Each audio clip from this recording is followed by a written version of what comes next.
Many years ago, before phones and city noise took over the world, there was a quiet town called Ida, a town ruled by kings, where the river spoke in whispers and traditions carried more weight than gold. It was a peaceful place where people farmed, fished, and lived by the laws of the ancestors. In that town lived a young tailor named Enojo. He was not rich, but his hands were blessed. With his old sewing machine under his zinc shade near the main road, he made clothes that fit people like skin. Every morning, he would walk to his shop. He had no helper, no apprentice. It was just him, his tools, and his dreams. Life was not easy at all for him, but Enojo was a cheerful man. He smiled at everyone, greeted the elders with respect, and always sang old Igala songs while he worked. The villagers loved his gentle spirit, but they often pitied him.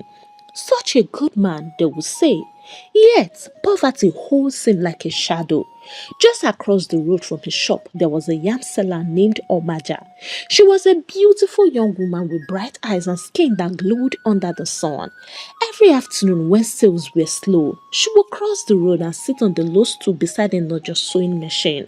At first, she came just to rest her legs or borrow his small mirror to check her face.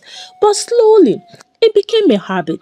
She would stay, chatting about the market gossip while Enojo sewed quietly, only nodding once in a while. Sometimes she helped him pick pins from the floor or hold fabric as a cut. Sometimes she just sat and watched his fingers dance across the clothes. Her laughter filled the air like the sound of water from a clay pot.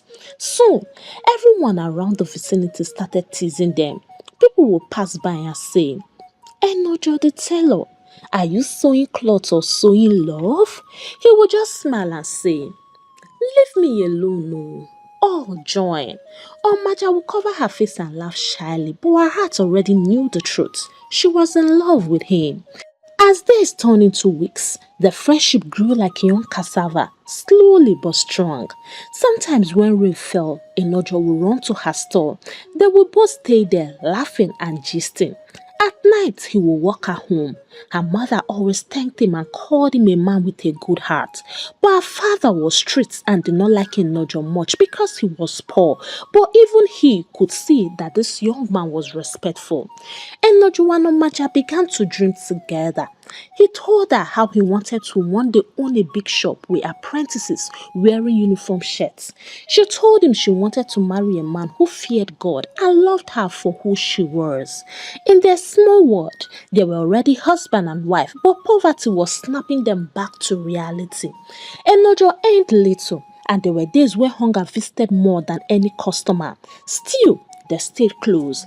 They shared roasted yam and palm oil. They laughed like people who had all the riches in the world. One quiet evening when the sun was going down behind the hills, Enojo walked Omaja home. The road was lonely and the sky looked golden. That night, their friendship crossed the line. Love carried them farther than words could explain. It was a night of weather for two, warm hearts and mistakes that will one day bring tears. Weeks later, Omaja discovered that her belly was growing. Her mother screamed. Her father almost fainted and the whole village began to whisper. The tailor has brought shame to our household, her parents shouted, but Enojo refused to run away. He came boldly to the house, knelt before her parents and said, I am the one responsible. I will marry her even if it costs me everything. In a Gala land, it was an abomination to pay the bride price of a pregnant woman. The elders said such unions angered the gods. The family must first perform the Itu Ejuma, which means the cleansing sacrifice before the talk of marriage could continue. That night, the elders met and fixed a date for the ritual. Enojo went home sweating and shaking. He knew the tradition so well. Every man in Ida grew up hearing those stories. A goat will be pied. You should understand what that means. Its blood will be poured to the earth, and the couple will swear before the gods to remain faithful forever, or the cause of a Ria will follow. That's the swelling cause that first attacks the legs, then the stomach before it finally takes life. But Enojo didn't care. All he wanted was to be with Omaja. He loved her beyond fear. So, When the elders said the word, he nodded. When they told him to kneel before the shrine, he obeyed. When they mentioned the consequences of an unfaithful wife, he swore with trembling lips, believing love was stronger than tradition. After the cleansing sacrifice, peace returned to the family.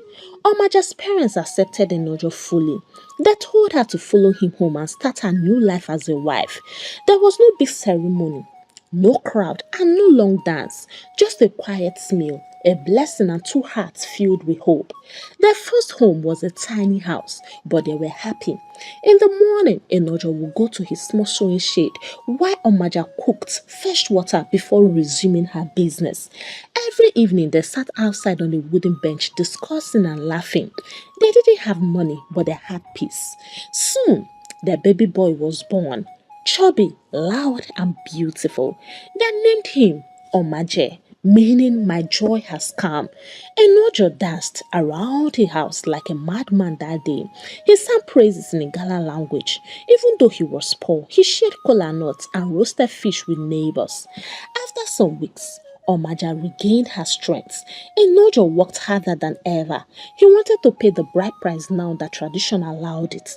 He saved every kobo he earned from sewing, ate little, and wore the same old shirt for months. When he finally gathered enough, he went to Omaja's father with palm wine, yam, and money. The family elders blessed him. Now, their marriage was complete before man and spirit. That night, Enojo couldn't sleep. He kept staring at his wife and thanking God. He felt proud, not just for marrying her, but for doing it the right way. He told himself that even if he had nothing, love and honesty would feed them. He didn't know that life does not always reward good people immediately. Days became months, and not just tailoring business was steady. People came from nearby villages because they liked how neat his stitches were. But soon, things started to change. The area became crowded with new tailors, and many people began buying ready-made clothes from traders who brought them in from Lokoja and Onitsha. And not just income dropped. He worked from morning to night, yet they could barely afford food. Omaja watched him struggle. She could see him count coins, sigh, and still smile at her. At first, she admired his strength, but slowly her admiration turned to frustration. Every woman around her seemed to be living better. Her friend Ene wore gold earrings. Another friend had just bought a new wrapper worth more than Enojo's monthly earning. When they asked her how she was coping with her tailor husband, she smiled and lied.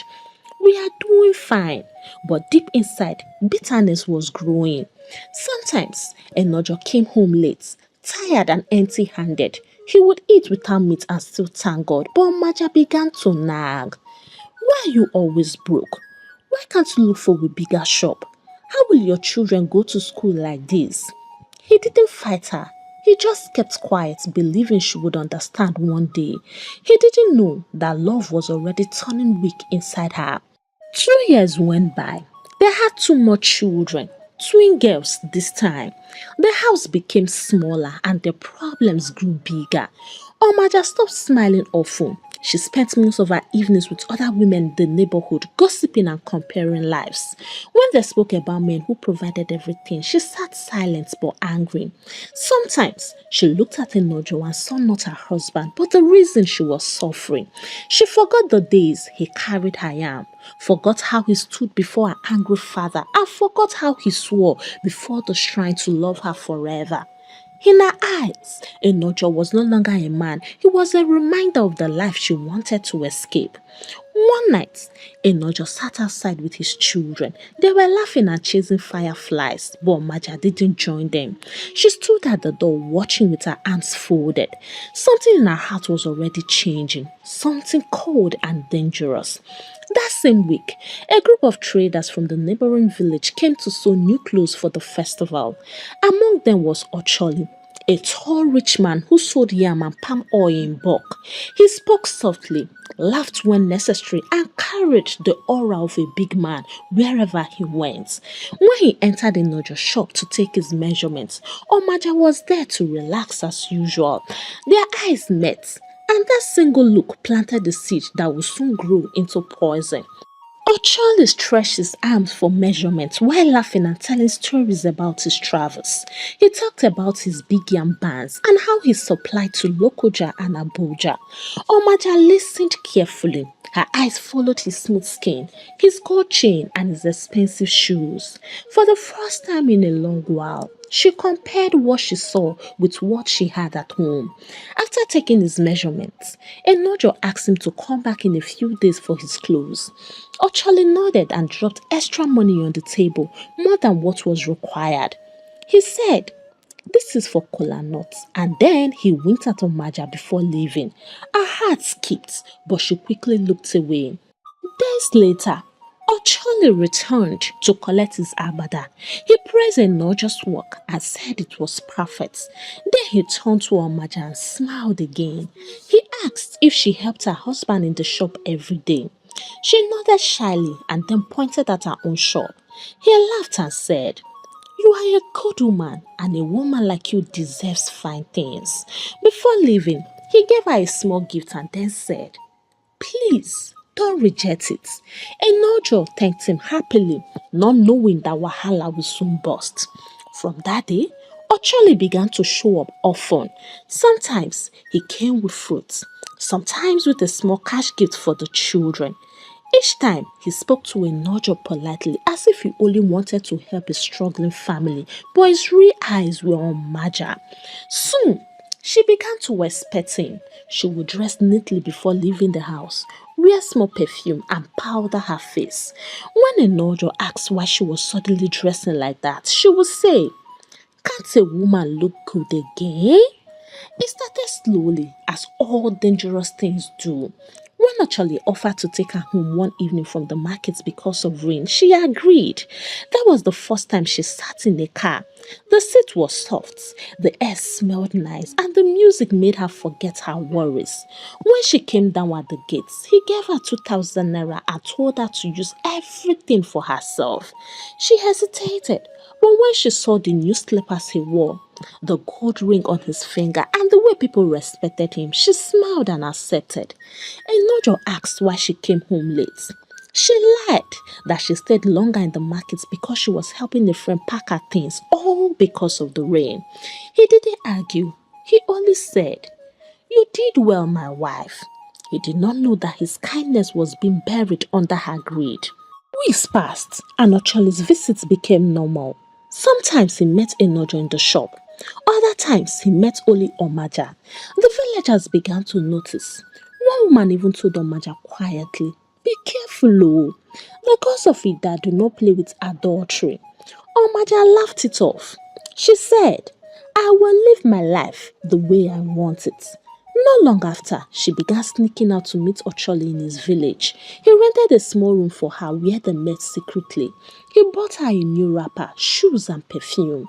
Soon, she started wearing better clothes than her husband. When Enojo asked how she got them, she said a friend dashed her. He believed her because in his heart, he thought his wife was too innocent to lie. But life was changing right behind his back. One night, while Enojo slept, Omaja lay awake. She remembered the oath they took the day of the cleansing and the voice of the priest saying, "If you betray your husband, the spirit of the land will strike him first." Her heart beat very fast. She turned on her side and tried to pray, but the guilt was too heavy.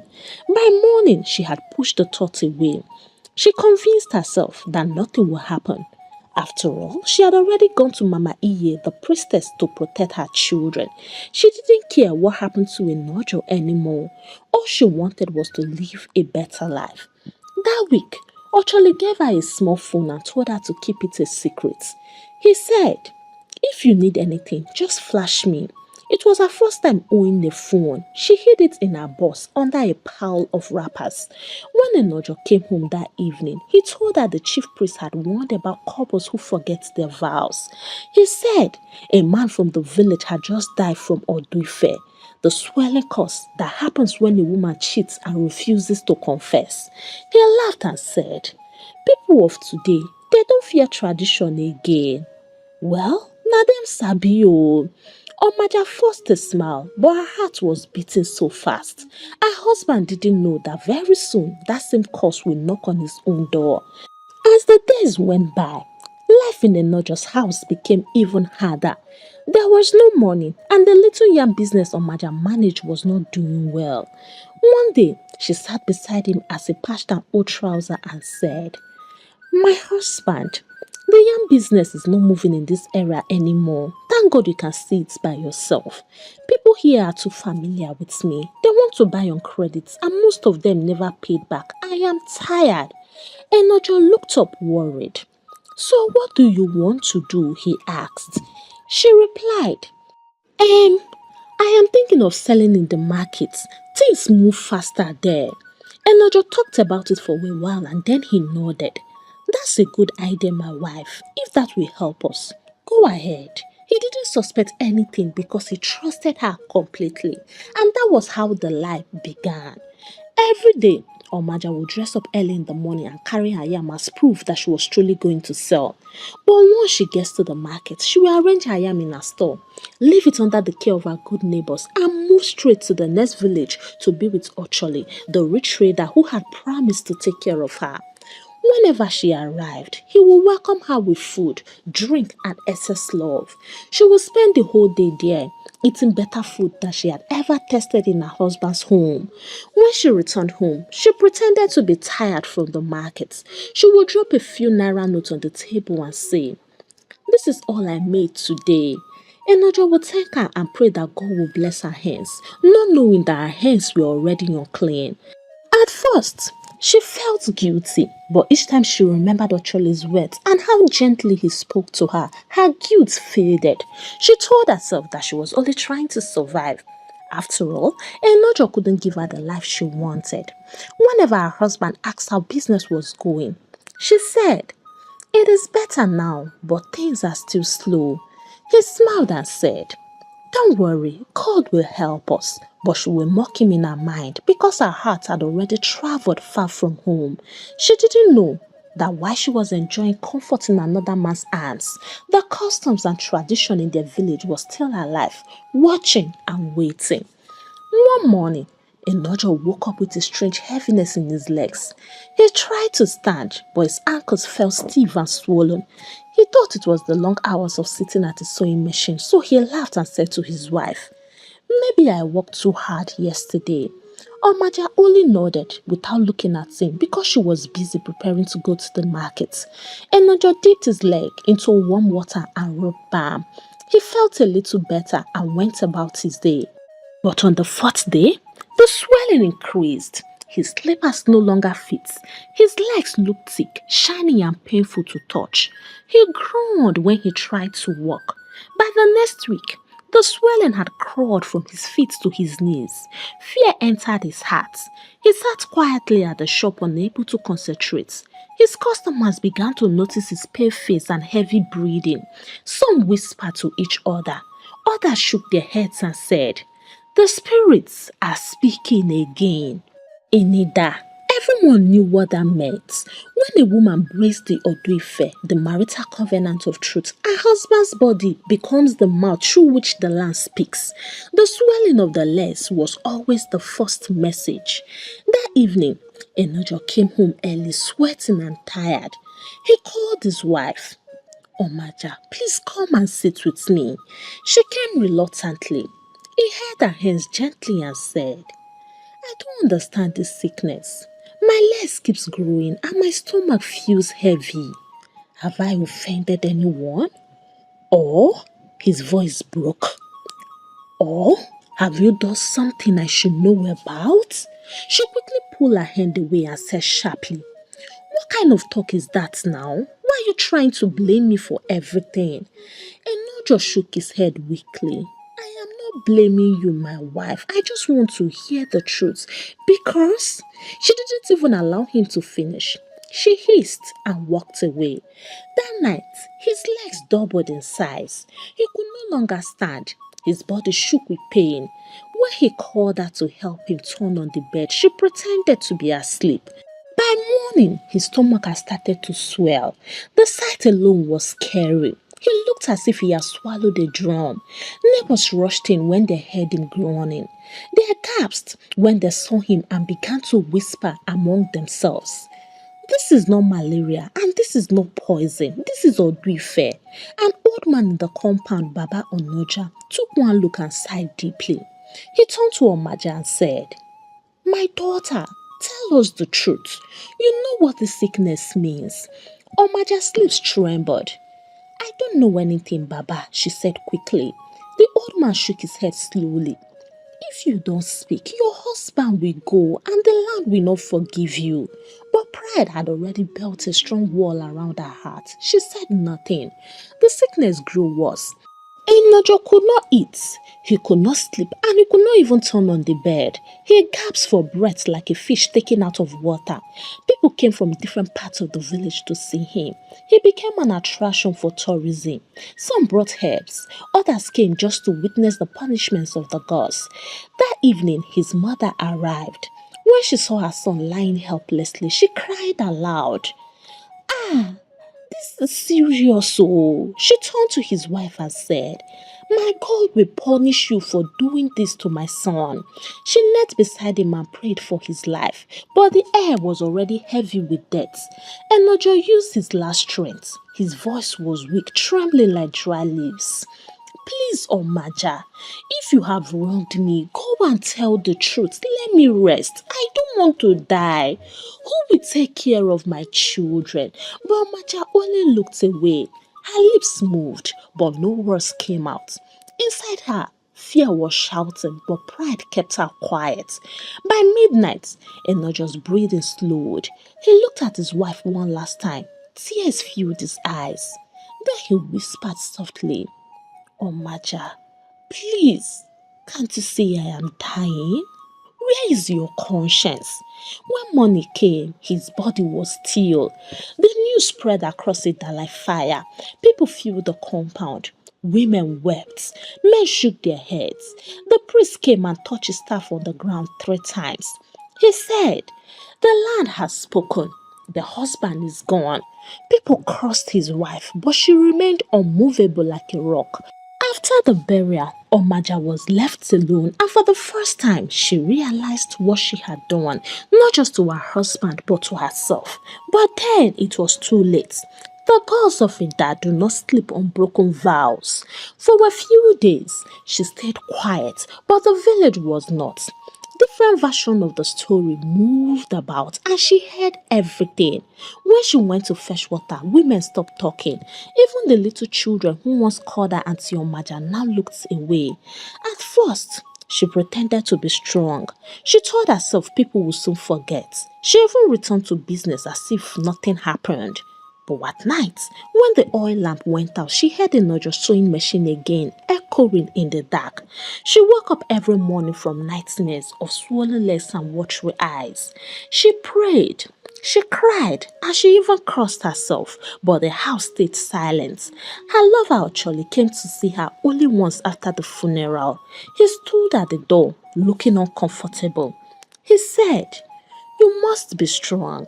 These things happen. He left some money on the table and hurried away. After that, she never saw him again. People began to avoid her compound completely. When she entered the market, women picked up the baskets and shifted. No one wanted to touch her goods. She tried to sell yam again, but her table stayed empty. She could feel the world pushing her aside little by little. Her children suffered as well. At school, other pupils called them children of the cursed woman. They came home crying, but she could not comfort them. Her touch frightened them. One night, her elder son spoke through tears. Mama, they say you killed Papa. Tell us it's not true. She shouted. Shut up, but her voice broke.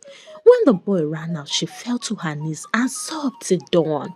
From that day, something inside her began to rot. She stopped eating and her eyes sank deep into her face. Even the mirror refused to show her beauty anymore. It showed a stranger, thin, tired and guilty. By the next moon, she noticed her skin changing. Small sores appeared on her arms, leaking clear water that smelled foul. No soap could wash it away. People said the spirit of a Nojo had touched her. Omoja tried to hide inside, but shame followed her like a drumbeat. She thought of going to Ocholi again, but word reached her that he had fallen ill and his condition was worse than hers. Fear gripped her heart. Maybe the same cross had reached him as well, she thought. The next day, she went to her husband's grave. She cried bitterly, asking him to forgive her. But then she felt a great sensation as if someone was flogging her. From that day, her life became something else. Even the dogs barked as if they sensed the smell of death following her. She was alive but already counted among the dead. Days later, Omaja became weaker. Her breathing was slow. Her body was covered in sores that no medicine could heal.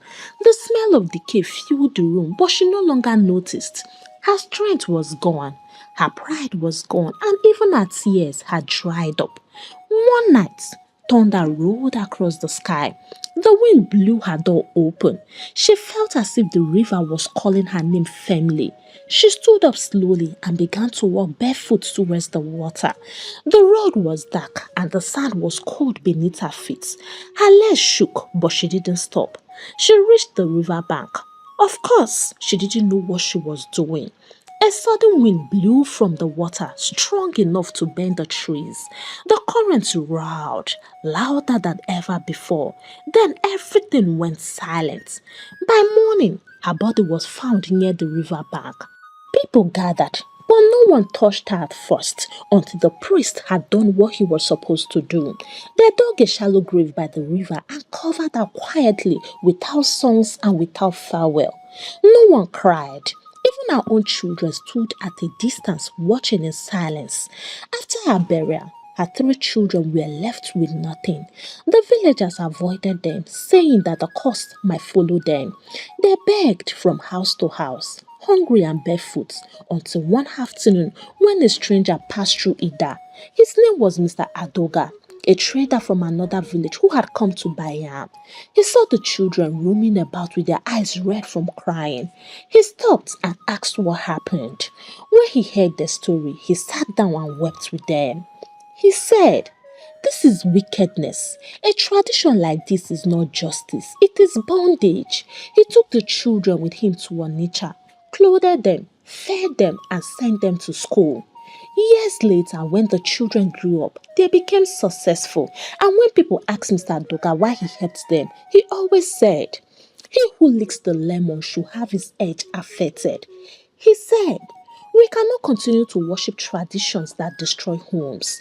If a woman sins, let her bear her punishment, but let it not swallow her husband and children as well." The tailor was faithful, yet he paid for the unfaithfulness of his wife. It doesn't make sense. Hey, African Tales by Kama Tribe, how are you all doing? For me, I am doing just fine. I know most of you are so angry with the weight of this tradition, but let me bust your bubbles. It is still happening, and that's why it is very important to ask questions before getting married. Ask questions, oh, because you see all these traditions. It is real. So many men had journeyed to the other side of life simply because of what you have just heard from this story. And sincerely, it is pathetic. I wonder who made that rule in the first place. Because tell me how a partner will die simply because of the sin of his wife. Just make it make sense. But then, it is what it is. Now I want to hear from you, my dear Karma tribe. Have you ever heard of customs and traditions like this before? And do you think it can be changed and replaced with understanding and forgiveness? Kindly share your thoughts with me. And please, don't forget to like the story, share it to your loved ones, and subscribe to this channel if you have not already done so. Until I bring the next interesting story your way, it is a goodbye from here, and God bless you.